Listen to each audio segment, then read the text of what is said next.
Oi, Carol. Vamos ver se dá certo agora. Vai dar, né?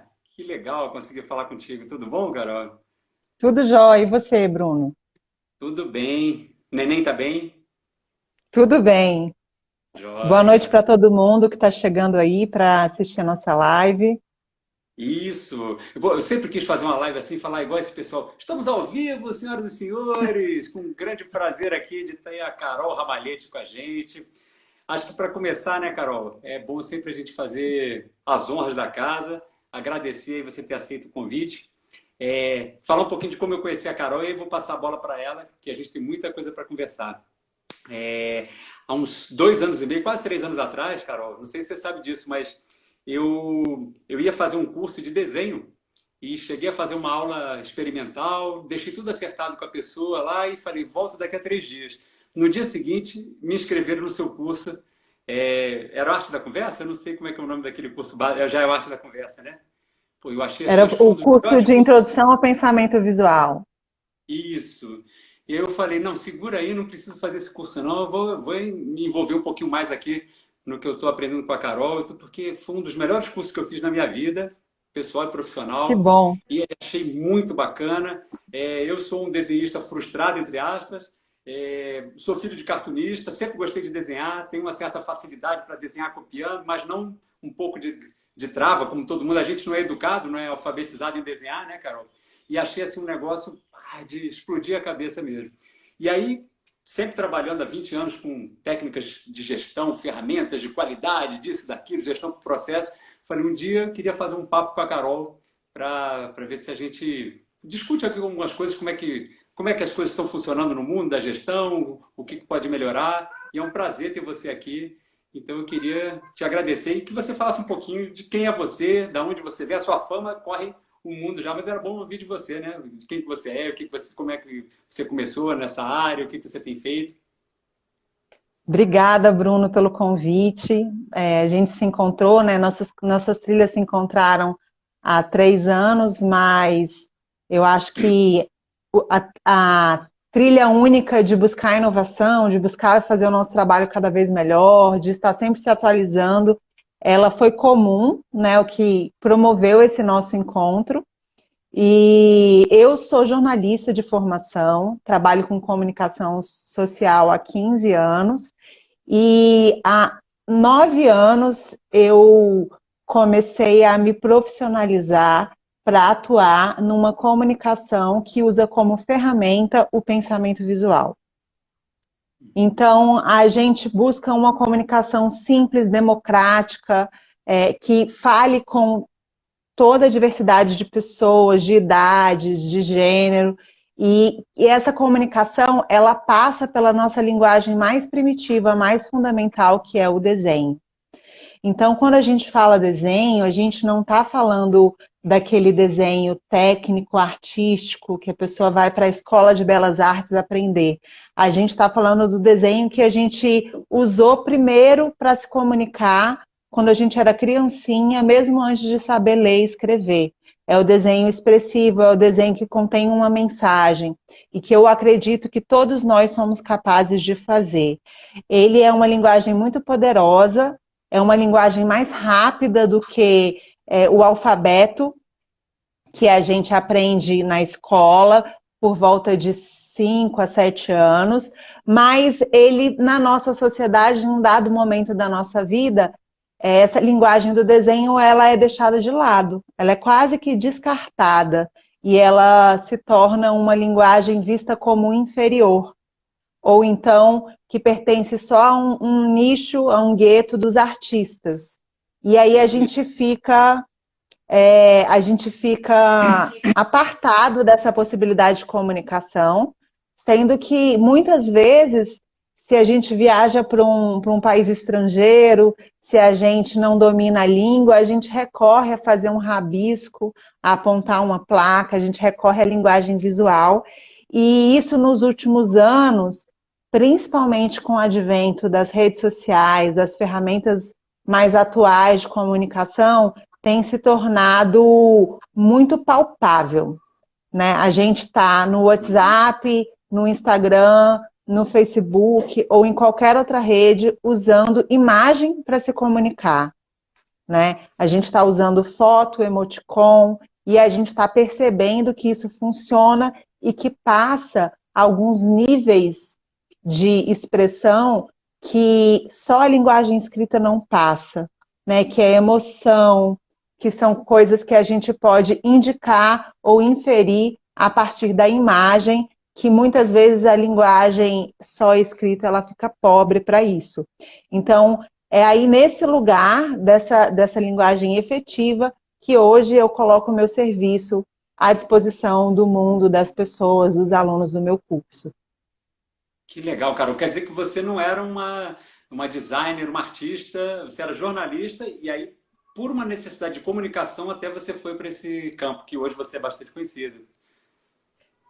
Assim como você, eu sempre gostei de desenhar, era uma atividade prazerosa para mim desde criancinha, mas nunca investi no estudo do desenho, não estudei isso na faculdade e não acho que para as pessoas se comunicarem visualmente elas precisam estudar especificamente desenho. Uhum. Elas precisam aprender linguagem visual, elas precisam criar um repertório de imagens muito simples, que não é essa concepção mais vulgar que a gente tem do desenho, que é o desenho super especializado, super técnico. Uhum. É um desenho, como tem uma palavra em inglês que é excelente, que é doodle. E a tradução mais próxima seria rabisco. Mas rabisco, aqui, pra gente, é aquela coisa suja, mal feita, mal acabada, né? É só um rabisco. Então, vamos pensar no meio termo entre o rabisco e o desenho, na nossa concepção, que é essa linguagem que eu gosto de trabalhar nos vários contextos, inclusive no contexto da gestão de processos, que é a sua área, né, Bruno? É aí que você navega e nada de braçada. É engraçado, né, Carol? Também é alguma coisa que chegou para mim assim, eu não... Tem já um bom tempo que eu não trabalhava formalmente com gestão de processos, mas eu sempre só apontava, é o cara dos processos, olha lá, foi aquele cara que já escreveu livro, que trabalhou muito com isso. E aí a gente acha muito legal, porque eu fui trabalhar nessa área de processos, eu sou engenheiro de formação, mas aí eu fui para essa área de estratégia e tudo, né? Fui gerente e consultor de escritórios de processo. E aí uma das coisas que acho que assim é um diferencial que o pessoal gosta muito quando trabalha com ferramentas como processos, como plano estratégico, é que você sempre tem um diagrama, alguma forma visual de fazer representar. Isso é bem interessante, né? Por outro lado, aí eu acho que nós engenheiros temos um pouco de culpa nisso. A gente fez um negócio que é muito bom no primeiro momento, mas é duro, assim, ele ficou meio fechado nas caixinhas e nas setinhas, e ele fica naquele rabisco mais de baixo nível, não chega a ser um esboço estruturado, né? Ele não precisa ser algo artístico, mas fica aquele negócio assim, eu desenho uma bolinha, um tracinho, uma caixinha e encho de texto em volta, que me parece que não é a coisa mais, não é a forma mais efetiva de comunicação, né? Não sei se você também acha algo A nesse sentido. gente, dentro dessa construção de projetos, de planejamentos e de comunicação desses projetos para que uma equipe consiga executar, né, a gente tem que pensar sempre que assim, o planejamento pode ser o melhor do mundo, mas se a comunicação desse planejamento não for boa, quem está no operacional muitas vezes não consegue entender e executar. Então, quando você fala dessas caixinhas, o principal problema que a gente encontra é uma linguagem excessivamente técnica que não possibilita uma pessoa do nível operacional entender e navegar dentro daquele planejamento com a mesma facilidade que o gestor. E a gente ainda tem... Desculpa, pode falar, cara. A gente ainda tem... E a gente ainda tem uma cultura de gestão que muitas vezes essas pessoas que vão executar o plano, elas não são envolvidas no processo do planejamento. E aí fica mais distante, mais difícil de entender ainda. Então, a gente pegar esse planejamento mais técnico, né, do nível de gestão, e traduzir ele visualmente é muito importante, eu diria que é fundamental para que ele saia do papel, para que ele não fique realmente um planejamento de gaveta e o gestor se frustre continuamente porque aquele planejamento não está sendo executado, quando no final das contas ele não foi hábil em comunicar para o operacional aquilo de uma forma efetiva. É Então, para mim, verdade. o gargalo fica aí. Você estava falando isso, eu já pensei assim, a gente ainda trata muito a questão de plano, de processo, como um instrumento de poder também, né? Se é uma linguagem para iniciados, parece que eu estou num outro nível, mesmo que pouca gente compreenda, isso me dá até mais valor, né? E também a questão de não envolver as pessoas para participar, eu acho isso bastante crítico. Eu lembro que uma das outras vezes que a gente se encontrou, lá no Ministério do Planejamento e da Economia, a gente costuma fazer aquelas semanas de inovação da gestão pública no fim do ano. E um trabalho sensacional que você fez lá, eu me lembro que era assim, durante umas palestras que estavam acontecendo, a pessoa ia falando no palco e você atrás, num grande painel, ia representando de forma visual aquilo que estava sendo dito. Quer dizer, em vez de você pegar a gravação daquela palestra, transcrever isso para texto, isso até acontece, mas você tinha uma forma visual que, acabando a palestra, a pessoa já podia enxergar e falar, nossa, olha só, entendi, foi disso que veio para cá, para lá, aí ele puxou esse assunto. Isso é muito legal, né? É um tipo de trabalho também bem interessante que você faz, né, cara? Nós, pensadores visuais, e a ideia do método Arte da Conversa é que as pessoas se reconheçam como pensadores visuais, porque nós somos. O nosso cérebro, ele funciona. Todos nós somos pensadores visuais. Todos nós passamos por uma fase da linguagem onde a gente usou o rabisco, onde a gente usou o desenho como uma forma de expressar o que a gente via, o que a gente entendia do mundo. A gente foi muito tolhido nessa habilidade, mas os pensadores visuais, eles usam a linguagem do desenho simples para traduzir informação e para conectar a informação de um jeito mais sistêmico, porque a linguagem escrita, ela está muito associada à folha pautada, ao texto corrido, ao documento do Word. E Sim. esse texto, ele ajuda a gente a acompanhar uma linha de pensamento, mas ele atrapalha que a gente faça conexões sistêmicas entre ideias e conteúdos. É só você pensar na estrutura de um texto, de um documento em Word e num mapa mental. Como que a relação entre as informações, ela muda completamente, não é verdade? Totalmente. Quando a gente espacializa a informação, coloca ela de um jeito organizado no espaço que não é a folha pautada, isso permite a gente pensar diferente. Com certeza. Pensar sobre aquele conteúdo de um jeito diferente. E isso acontece também quando a gente está falando de planejamento. Né? Eu Você consigo trabalha muito entender com o meu planejamento, né, Carol? processo. Hoje menos. Quando eu trabalhava como facilitadora de grupos, moderadora, eu trabalhava mais com a área de planejamento, mas hoje eu uso muito planejamento para dentro da empresa. Para a gente pensar o nosso semestre, para a gente planejar um curso, para a gente fazer um plano de comunicação, né? Mas a atuação da Arte da Conversa hoje está bem centrada em tudo que envolve comunicação da nossa empresa e das outras empresas. E educação para uma comunicação visual, acreditando de verdade que todo mundo dá conta de se comunicar visualmente, que essa é uma habilidade que ela às vezes foi subjugada, esquecida, mas ela é nossa. A gente tem total condição de começar a traduzir as coisas com esquemas e desenhos simples e torná-las muito mais claras e acessíveis. Sensacional. Você fala isso, né, Carol? Aí não tem como a gente não lembrar assim, aquelas inscrições nas cavernas, ou os desenhos egípcios chapados, só em duas dimensões. Quer dizer, tudo aquilo a gente sempre usava como uma forma de linguagem mesmo. Não era arte no primeiro momento que a gente queria fazer, né? Então o ser humano parece que tem isso. E você disse que a criança é tolhida, né? Não sei se por conta do programa educacional, então chega uma hora que a gente fala assim, não, você tem que aprender a somar e a escrever. E larga a mão disso. E eu já ouvi falar, você que trabalha com isso deve saber muito, né? Que diz que a maioria das formas, 80%, 90% do que a gente desenha, até de repente, se a gente quiser desenhar profissionalmente, a gente vai usar quadrados, triângulos, círculos, setas, né? As formas básicas. Então, é alguma coisa que se a gente der um empurrãozinho, isso pode abrir um mundo para a gente. É isso mesmo, né? Exatamente. No método, a gente parte das formas básicas, para construir um alfabeto e um vocabulário mesmo. É como se cada um de nós pudesse começar a pegar as palavras significativas do seu dia a dia e construir desenhos simples associados àquelas palavras. E isso transforma a nossa comunicação numa comunicação mais visual.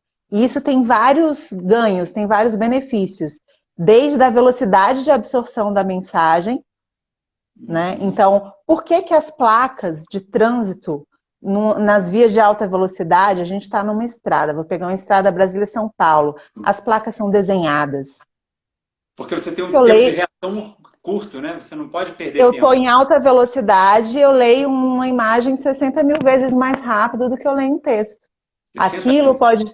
Aquilo pode ser decisivo para a vida ou morte de quem está dirigindo, né? Curva fechada, via de mão dupla. Então, a gente realmente já sabe que a imagem ela funciona de um jeito ágil, efetivo. E aí, quando a gente olha para o que está na moda hoje, em termos de planejamento, os métodos ágeis, né? A gente pensa, caramba, como isso tem a ver com uma linguagem que ela é visual, né? Como isso tem a ver com uma linguagem que ela não é necessariamente só escrita? E vou trazer mais, Bruno. Nem precisa saber desenhar e nem ter feito ainda o método Arte da Conversa para começar a ter benefício. Por exemplo, quando a gente define com o uso de post-its ou de boards como Miro ou Mural, diferentes cores de post-it, a cor já está comunicando alguma coisa. Quando a gente, em vez de colocar na folha pautada, a gente cria uma estrutura de Kanban, 3 colunas. Fazer, fazendo, feito. Eu já mudo o jeito de lidar com a minha tarefa, né? Então, eu começo a ter uma compreensão diferenciada de processo em 3 etapas, em 3 colunas, né? E aí, isso já vai me ajudando no dia a dia a me pautar. Então, eu acho que para o planejamento, para a gestão, eu queria até ouvir a sua opinião também, mas a gente tem que partir de uma criação de uma cultura do mais simples para o mais complexo, né? Da pessoa conseguir planejar a sua semana, ela conseguir planejar o seu dia, ela começar a ter o conceito de planejamento muito incorporado na vida, e eu não sei por que a gente não aprende isso na escola. É verdade.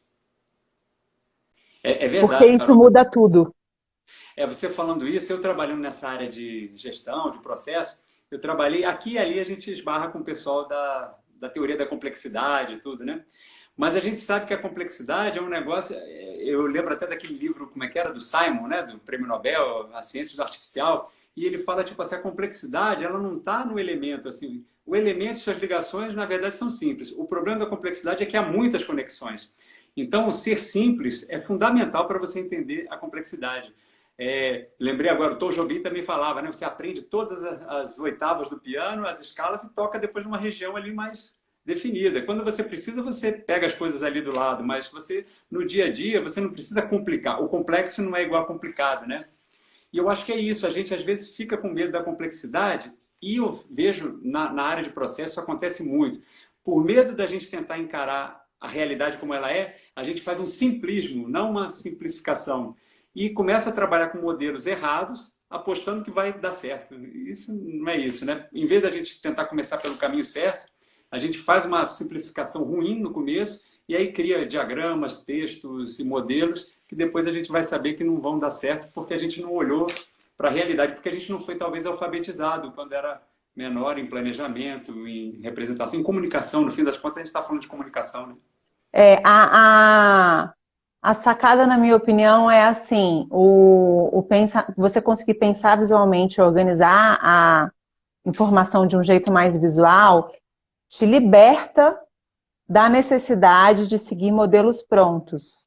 Sim. Porque, às vezes, a gente pega um modelo como Business Model Canvas, Isso. ou então o próprio Kanban, qualquer outro modelo, se a gente não consegue pensar visualmente, a gente não consegue adaptar aquele modelo. A gente segue ele à risca, ipsis literis.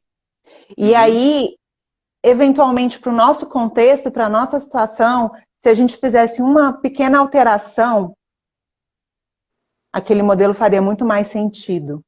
É verdade. Né? Tá Então, falando disso, Carol? Eu me lembrei de um caso, uma vez eu fui apresentar um modelo que eu estava fazendo, e era uma situação assim, você recebia um papel e você lia o que estava escrito dele, era de uma agência bancária. E aí, de acordo com o valor que vinha o crédito que o cliente estava te pedindo, você, o gerente, tinha 5 decisões que você podia tomar. Ou você fazia na agência, ou mandava para um comitê de crédito regional, ou mandava para a matriz, enfim, eram 5 possibilidades. E eu desenhei isso.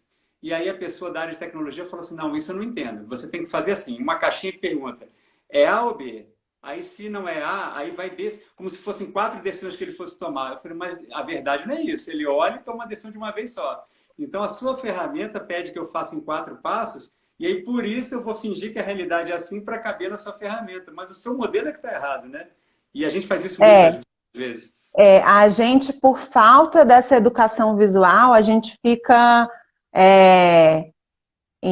encaixando coisas que não se encaixam à força, né? A gente fica tentando ou adaptar a realidade a um modelo, né? Ou o contrário, né? A gente está o tempo todo dando aquela forçadinha para usar o que está na moda. E não necessariamente o que está na moda a ferramenta de planejamento, o modelo visual, o Canvas, a estrutura em árvore de problemas, o diagrama XYZ, aquilo não necessariamente, porque está na moda ou porque a gente fez um curso, é o que se encaixa na minha necessidade. Né? O pensamento visual, ele parte da informação para a estrutura, e não da estrutura para a informação. Isso é sensacional. Eu costumo brincar, eu tenho até um canal YouTube, eu faço uns vídeos lá que eu chamo assim, uma série chamada Do Fim para o Começo, que eu aprendi que é isso. A estrutura tem que vir a reboca do resultado que você quer, do objetivo que você tem, não o contrário, né? E nessa prática que você falou, que a gente vai escutar as palestras, tem uma série de profissionais que eles chegam com a estrutura da palestra toda pré-montada antes de ouvir o que o palestrante tem para falar. Isso. E aí é um encaixe à força do que foi falado naquilo que eu quero desenhar. E a vida não é assim. A vida a informação surge e eu desenho com ela. Eu desenho com a informação. O planejamento surge a partir de uma série de necessidades que geram objetivos, que geram atividades, e com isso eu desenho. Com isso eu desenho um plano. Você está falando isso, eu me lembrei daquele STEM, né, que chama, que é Science, Technology, Matemática, né, aquelas ideias de você misturar artes e ciências e matemática. Quer dizer, eu imagino quando você vai fazer um painel daqueles, lógico, você sempre tem, que nenhum músico já tem aquelas escalas que ele já estudou várias vezes, tudo, mas ele improvisa na hora. Você também chega para representar uma palestra daquela, a princípio você não conhece o que a pessoa vai falar, e mesmo que você conheça o assunto, a pessoa pode ir por outro caminho na hora. Então você tem que adaptar no momento. Então você vem com sua bagagem, mas é tudo novo, tem uma criação de verdade ali, né? Inclusive... Mas eu te pergunto, hein, Bruno, eu devolvo a bola para você. No planejamento, mesmo que você tenha uma ideia do que você vai fazer, quantas vezes também já não aconteceu de na hora do vamos ver, da relação do gestor com o grupo, a coisa precisar ir para um outro lugar? É isso aí. A gente precisar ter essa qualidade da mente flexível, que não impõe, mas justamente dança com a informação, dança com o que está sendo dito ali, com o que está realmente acontecendo para criar o plano. Né? É o grande segredo, né, Carol? Eu lembro de artistas falando assim, acho que a Vera Fischer uma vez falou que ela estava fazendo uma peça e ela caiu, e o pessoal riu. E falou, bom, isso tem que fazer parte da peça a partir de agora, porque ficou muito boa essa reação. Não dá mais para seguir o plano original, e melhorou a peça. Então eu vou aprendendo com a vida mesmo, né? Isso acontece sempre. E às vezes a gente finge que não acontece, tenta fazer caber dentro daquela caixinha pré-determinada que a gente tinha, né? Eu acho que a gente está entrando num tempo, assim, tem 2 pontos que eu queria abordar. O primeiro de novas necessidades a partir de uma realidade de tempo escasso e excesso de informação. Uhum. Todo mundo vive isso hoje. O nosso contexto de vida é tempo escasso e excesso de informação. Então, aqui a gente já tem a necessidade de novas ferramentas, novas soluções, novos jeitos de fazer. E né? E a segunda coisa são complexidades que às vezes a gente não tinha antes. Uhum. Digamos que há 50, 60, 70 anos atrás, era muito mais fácil seguir uma receita de bolo para um planejamento do que com os dilemas que a gente tem atuais, com a necessidade de participação, com a evolução das organizações, né? Com esse novo contexto de gestão que a gente tem hoje. Então, se a gente for olhar para nos anos 60, né, quando a cooperação alemã chegou no Brasil, implementando seus métodos de planejamento estratégico, métodos OP, etc., a gente tinha uma realidade. E aí, o moderador, ele um pouco impunha aquele método para seguir um processo de planejamento coletivo. Hoje, você tem um participante que ele questiona o seu método, que ele questiona a sua premissa, que não necessariamente ele topa que você chegue num encontro de planejamento com o que o seu contratante te disse como verdade, sem refutar aquela verdade. Sim. Né? A gente tem uma questão, você com seus planejamentos, eu com as minhas facilitações gráficas, eu converso antes do evento com um contratante. E na hora do evento, a minha relação é com o público ou com o palestrante, são outras pessoas. É verdade. E a chance daquilo mudar ou de ser contestado, de evoluir, na verdade, é muito grande, né? Porque acontece, ninguém mais quer... Você falou das redes sociais também hoje, eu acho que está fazendo também as pessoas se posicionarem mais, né, Carol? Querem ter voz. E eu não vejo como você voltar a esse movimento. Então, as pessoas não vão mais para reuniões de planejamento estratégico, de gestão de processo, de inovação e aceitam aquilo que você está dizendo. Todo mundo quer participar, todo mundo tem a contribuir, né? Então, um comportamento rígido, que antigamente ele passava segurança, hoje ele tem um desencaixe com a realidade brutal. Um comportamento rígido, um planejamento rígido, um método rígido. A gente começa a ter muita dificuldade de lidar com a realidade de crises, de mudanças, de pandemias, de o tempo todo você ter que se adaptar, de você ter que mudar o meio pelo qual você está se comunicando. Antes era presencial, agora é online, agora eu tenho que aprender uma ferramenta nova, eu tenho que fazer tudo com as pessoas em cidades diferentes, eu tenho que fazer com menos recurso. Recurso financeiro, no caso, como é que eu consigo ter essa flexibilidade mental e de planejamento se eu também não aprendo uma linguagem nova? Né? Se eu não me coloco no mundo para aprender uma comunicação mais ágil, mais visual, mais colorida, que eu bato o olho em conjuntos de cores ou colunas, ou formatos de mandala, e aquilo já me traz algum nível de compreensão imediato. É isso mesmo. Você falou de cores, eu estou aqui rindo porque eu sou daltônico, eu tenho um leve daltonismo, então às vezes cores para mim é engraçado, sabe? Eu evito alguns tons e tudo, mas a parte visual, gráfica, eu acho sensacional. E até vai te perguntar isso. A gente falou assim, você olha uma placa e rapidamente você identifica aquilo. Mas existe tanto assim a questão que tem algum tipo de... Eu, por exemplo, tenho um daltonismo, ou então um deficiente visual, auditivo, ou você sabe um contexto, aquele símbolo aqui quer dizer uma coisa, outro local, outro. Isso você já passou por isso também, Carol? Como é que a gente foge dessa? Isso é cultural, a gente tem que sempre estar atento para a cultura onde a gente está inserido, né? Uma vez eu fui fazer facilitação em aldeias indígenas e as minhas formas mais corriqueiras de representar, elas não funcionavam lá. Então eu tive que buscar referências. E como foi que eu fiz isso? Eu pedi para os indígenas desenharem junto comigo, para eu entender como é que eles representavam as coisas. e eu comecei a incorporar características da linguagem deles na minha linguagem, Sim, sim. né? Não Então, adianta você tentar fazer a mesma flexibilidade que você estava falando, vale muito para isso, né? Para os símbolos, para o contexto, para a cultura. e a gente entender as nossas limitações. Por exemplo, talvez o meu método ele não seja mesmo o mais adequado para um deficiente visual, Uhum, uhum. Sim, né?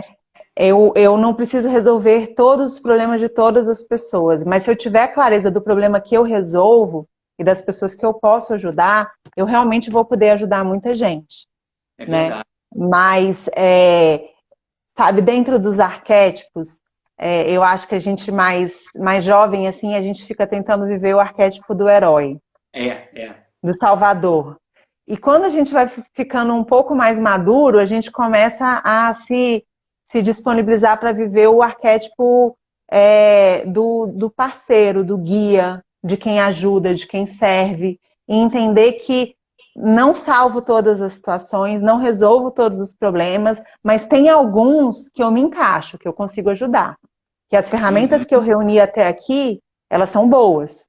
uhum. É verdade. Nesses eu topo o desafio, nesses eu topo o chamado.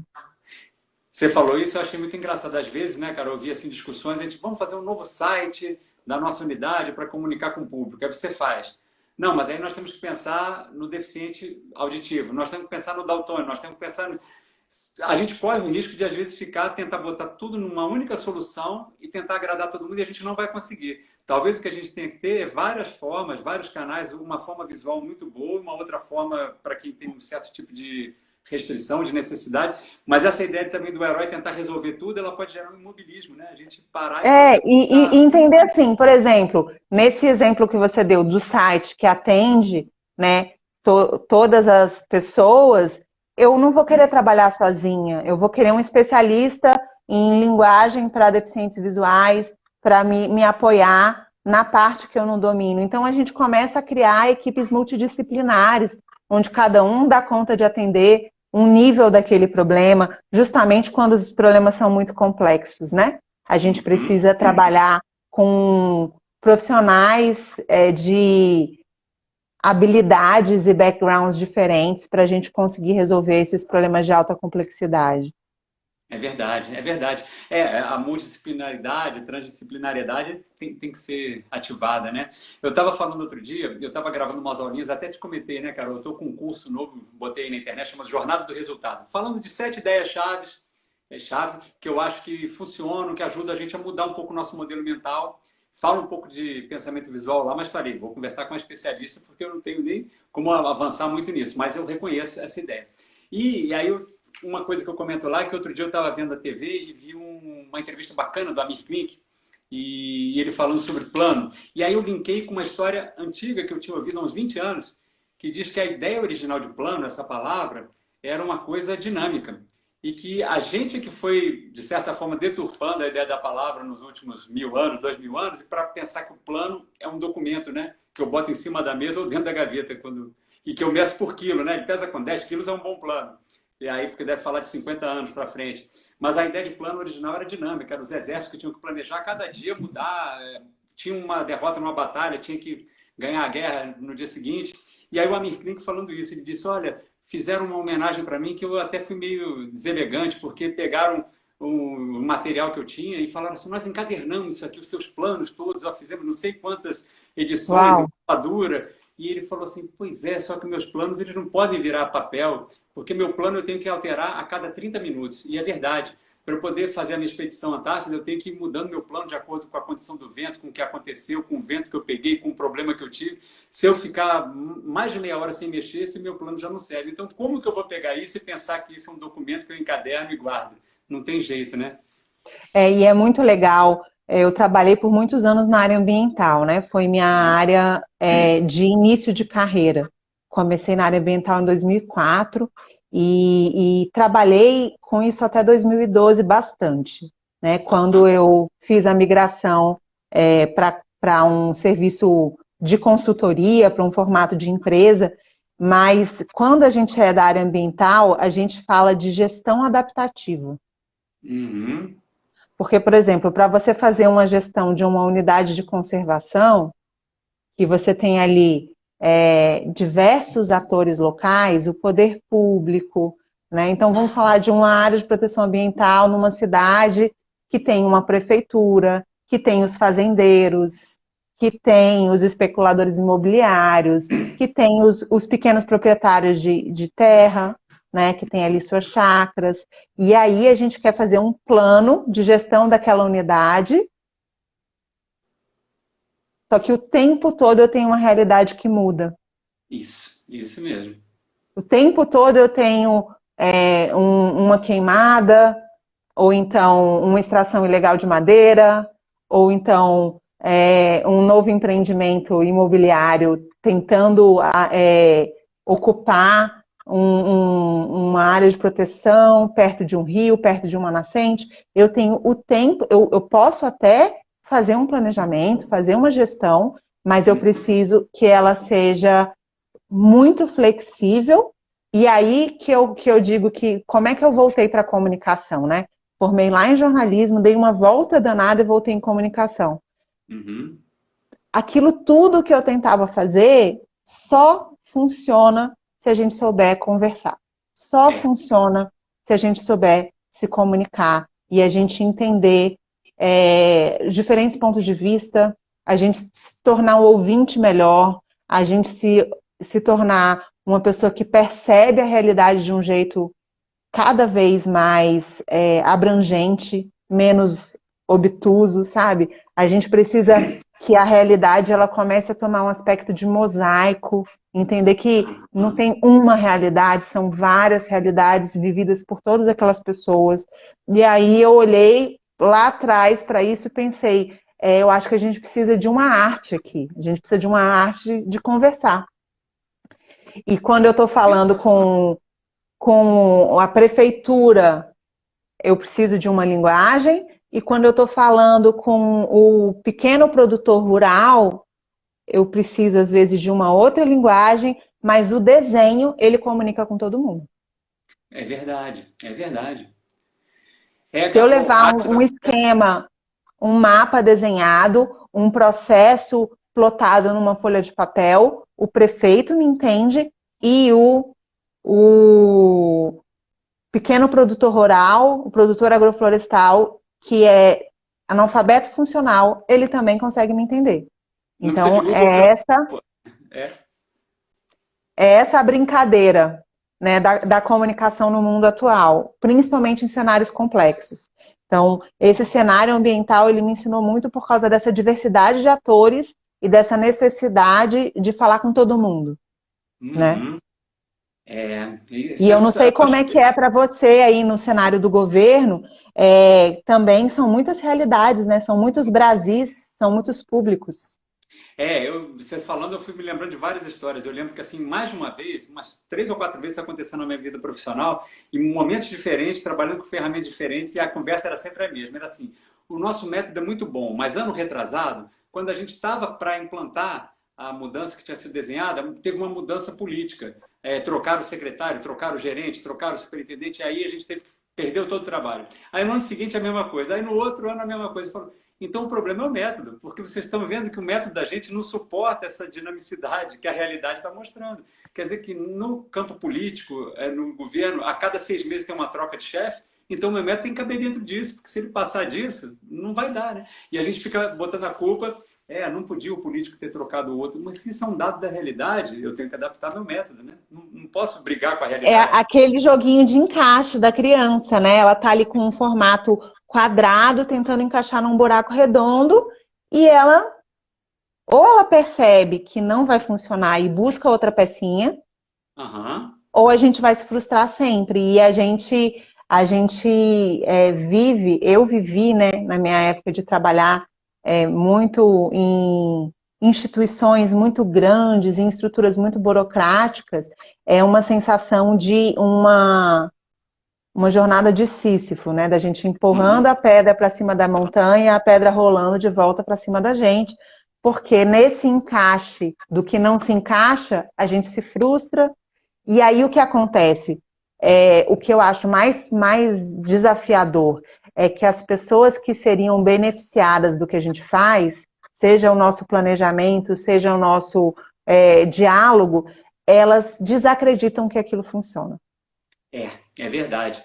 A próxima vez vai ser mais difícil, né? Porque a pessoa já está calejada e falou, "Ó, já vi essa história. Porque você convidou, ela se engajou, ela acreditou que aquilo ia dar certo, e por um desencaixe com a realidade, Uhum, não deu, e da próxima vez ela já vem acreditando um pouco menos. E uhum. aí, para agravar esse processo do planejamento que não é flexível, o próximo planejamento acontece 2 ou 4 anos depois com o mesmo método, sem adaptação. Isso. Só muda, às vezes, a pessoa que está apresentando, Aí, mas quem está passando pelo plano é de aí novo. você vê o participante de braço cruzado Isso. pensando, isso aqui eu já fiz e não funcionou. É verdade. Quantas vezes isso já aconteceu comigo? Contigo também, né, cara? Você já viu isso acontecer, né? É muito chato. É chato para você quando está na frente dos outros, mas é chato principalmente quando você é a pessoa de braço cruzado, que você que vai sofrer no fim das contas, né? Pô, vou investir aqui tanto do meu trabalho e já não confio mais no que está acontecendo.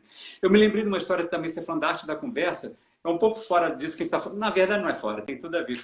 Eu, há uns 2 anos atrás, eu fui ao Japão, de novo, fui pela quarta vez, adoro ir para aquele lado lá, né? E dessa vez foi legal porque meu filho estava indo participar de uma Olimpíada de Matemática.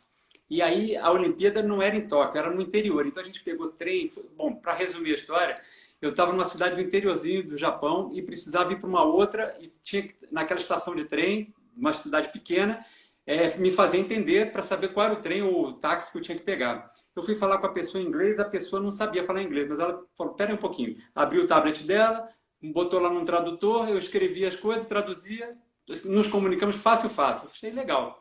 Um mês depois eu estava aqui participando de um grupo de trabalho. E a conversa era assim, nós temos de ajudar os refugiados que estão chegando no Brasil a arranjar emprego. Ah, então tá. Então a gente vai treinar todos os atendentes em espanhol e inglês. Eu falei, o tablet do cara lá do Japão podia resolver.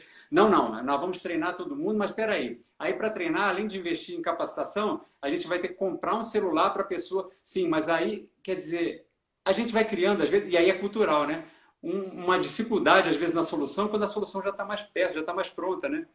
E eu achei engraçado porque foi assim numa janela de tempo muito curta, em 20 dias, 30 dias, a mesma situação acontecendo e a comunicação acontecendo fácil de um lado e no outro a gente já pensando na estrutura. Não, eu tenho que fazer um decreto, tenho que mudar a portaria, treinar todo mundo e se tiver a pessoa sair, aí eu tenho que treinar um novo que entra no lugar. De repente era um tablet com um programa de tradução, né? De repente é um desenho que todo mundo entenda. Essa semana eu estava falando disso aqui na nossa rede social do Instagram e no Facebook, sobre a importância dessa flexibilidade mental, que evitaria esse problema, né, Bruno?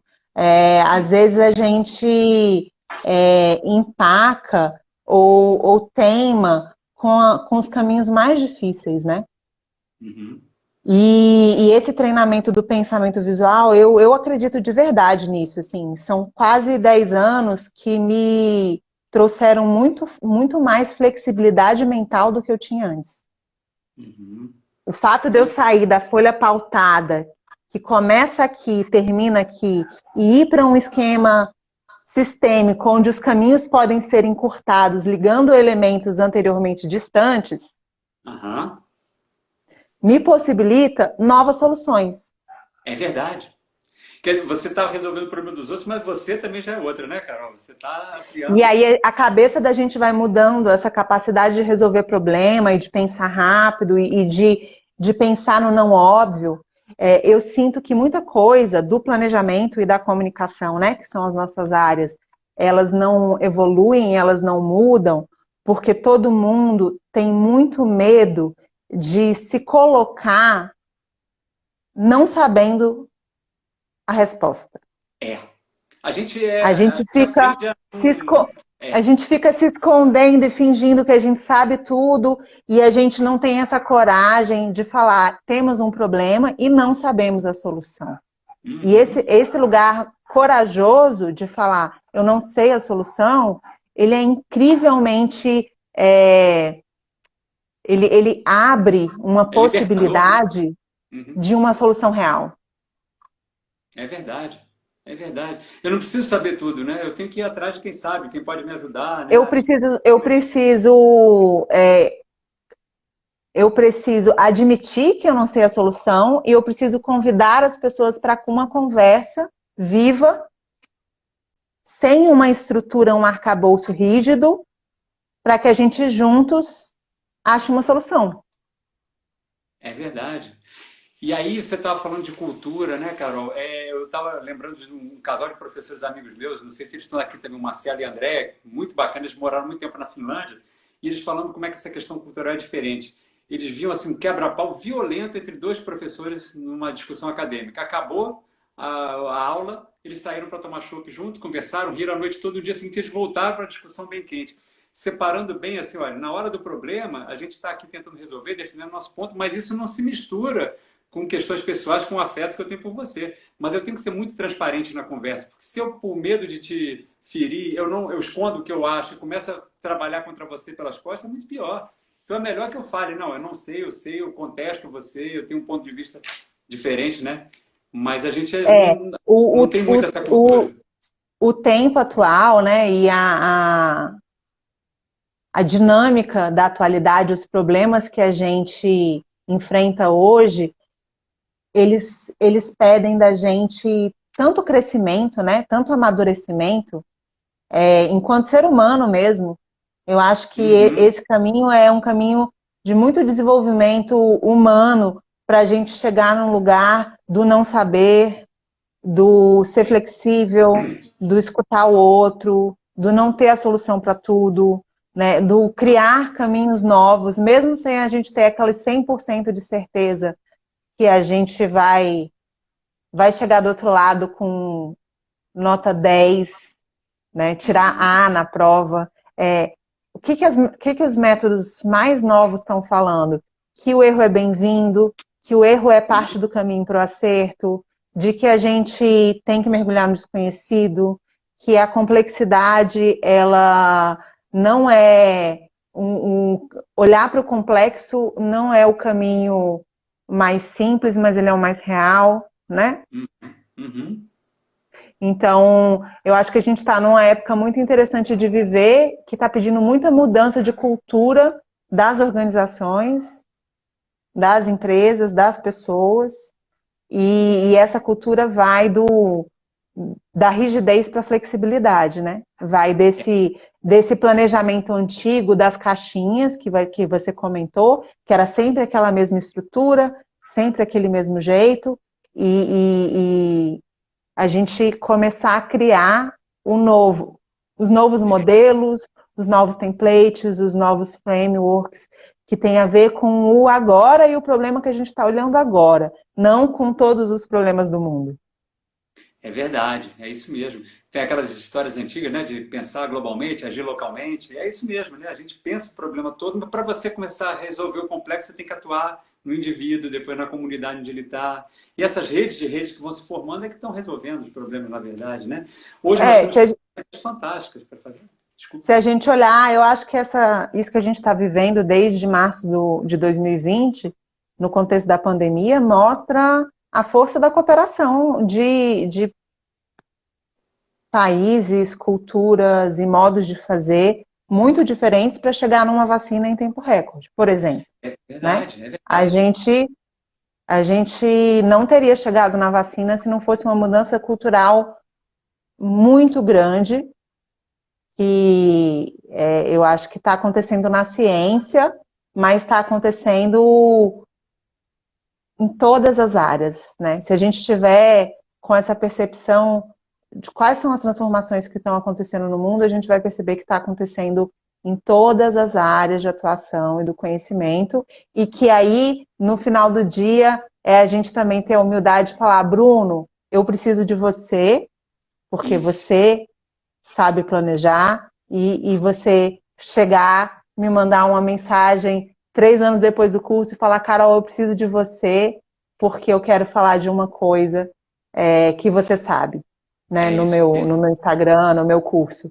É esse lugarzinho, assim, que ele é muito precioso e que eu acho que a gente está aprendendo. É engraçado, né? A pandemia, por um lado, e aí hoje eu estava conversando isso na hora do almoço com a minha esposa, com meus filhos, Para algumas pessoas, a pandemia foi um negócio assim que criou uma barreira, parece intransponível, porque a gente não pode mais ver fisicamente, conversar, né, olho no olho com as pessoas.